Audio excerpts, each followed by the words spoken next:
Welcome back to our channel. நம்ம சமந்தாவோட ஆக்டிங்கில் ரெடியாக இருக்கிற ஒரு Telugu action family drama movie தான் மா இன்டி பங்காரம். இந்த படத்துக்கு தமிழ் டப்பிங்கில் எங்கள் தங்கம் அப்படின்ற மாதிரி டைட்டில் வச்சு படத்தை தேட்டரில் தமிழ் டப்பிங்கோட ரிலீஸ் பண்ணியிருக்காங்க. இந்த படம் தமிழில் பார்க்க எப்படி இருக்குன்னு இப்போ நம்ம பார்த்தலாம். இந்த படத்தோட சிம்பிளான ஒன்லைன் ஸ்டோரி என்னன்னா, கதையில் சமந்தா புகுந்த வீட்டை எடுத்துட்டு தான் அவங்க கல்யாணமே பண்ணியிருப்பாங்க. இப்போ அந்த வீட்டில் கல்யாணம் நடக்க போது அதுக்காக கிளம்பி போகிறாங்க. யாருமே அவங்க கிட்ட முகம் கொடுத்து பேச மாட்டாங்க.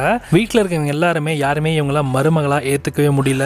ஒரு பெர்ஃபெக்ட் மருமகளாக இவங்க எப்படி மாறுறாங்க அப்படின்றதையும், தன்னோட ஃபேமிலிக்கு வரக்கூடிய பிரச்சனையை சமந்தா எப்படி அசால்ட்டாக டீல் பண்ணுறாங்க அப்படின்றதையும், அவங்க உண்மையிலேயே யார், அவங்க பாஸ்டில் அப்படி நடந்துச்சு அப்படின்றதையும், அவங்களுக்கு வரக்கூடிய பிரச்சனைகளும் சரி, அந்த ஃபேமிலிக்கு வரக்கூடிய பிரச்சனையும் சரி, எப்படி அவங்க சமாளிக்கிறாங்க அப்படின்றது தான் இந்த படத்தோட கதையாகவே இருக்குது. அண்ட் ஓவரால் இந்த படத்தை பொறுத்த வரைக்கும், ஸ்க்ரீன் பிளே பொறுத்த வரைக்கும் நல்லா தான் இருந்துச்சு. ஆக்சுவலி இந்த படம் தேட்டர்கள் வாட்ச் மாதிரிலாம் எனக்கு ஃபீல் ஆகலை. ஓடிடியில் வந்தால் நீங்கள் வேணால் ட்ரை பண்ணலாம். ஸோ தமிழ் டப்பிங்கும் நல்லா பண்ணியிருக்காங்க. தமிழ் சாங்ஸ் நல்லா இருக்குது. தமிழ் டப்பிங்கில் இருக்கிறனால தான் நானே இந்த படத்தை தியேட்டரில் போய் பார்த்தேன். ஸோ படத்துக்கு கூட்டமும் அந்தளவுக்கு பெருசாக இல்லை, ரொம்பவே கம்மியான பேர் தான் வந்து பார்த்துட்டு போகிறாங்க தமிழ் விஷயம்னா கூட. ஆனால் படமும் வந்து பார்த்திங்கன்னா ஓடிடி வாட்சபிள் தான் எனக்கு தெரிஞ்ச வரைக்கும். இந்த படத்தோட ஃபர்ஸ்ட் ஹாஃப் விட செகண்ட் ஹாஃப் நல்லாவே இருந்துச்சு. ஃபர்ஸ்ட் ஹாஃப் வரக்கூடிய ஃப்ளாஷ்பேக் போர்ஷன்ஸ் எல்லாமே சமந்தாவை எப்படி அந்த மாதிரியான ஒரு நிலைக்கு தள்ளப்பட்டாங்க அப்படின்றத காமிச்சிருப்பாங்க. ரொம்ப நல்லாவும் இருந்துச்சு.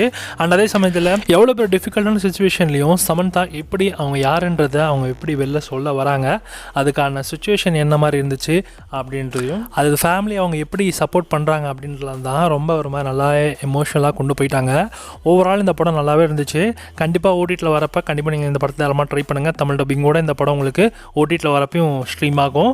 சமந்தாவோட பர்ஃபெக்ஷன் ஆக்டிங்லாம் செம்மையாக இருந்துச்சுங்க. குறிப்பாக சொல்ல போனால் ஆக்ஷன் சீன்ஸ்லாம் பிரித்து மேய்ஞ்சிட்டாங்க. பயங்கரமாக இருந்துச்சு. ஆக்ஷன் சீன்ஸ்லாம் ரொம்ப ரசிக்க வச்சதுன்னு சொல்லலாம். எல்லாரோட வீட்லேயும் வரப்போகிற பொண்ணு மகாலட்சுமியாக இருக்கணும் அப்படின்ற மாதிரி தான் எதிர்பார்ப்பாங்க.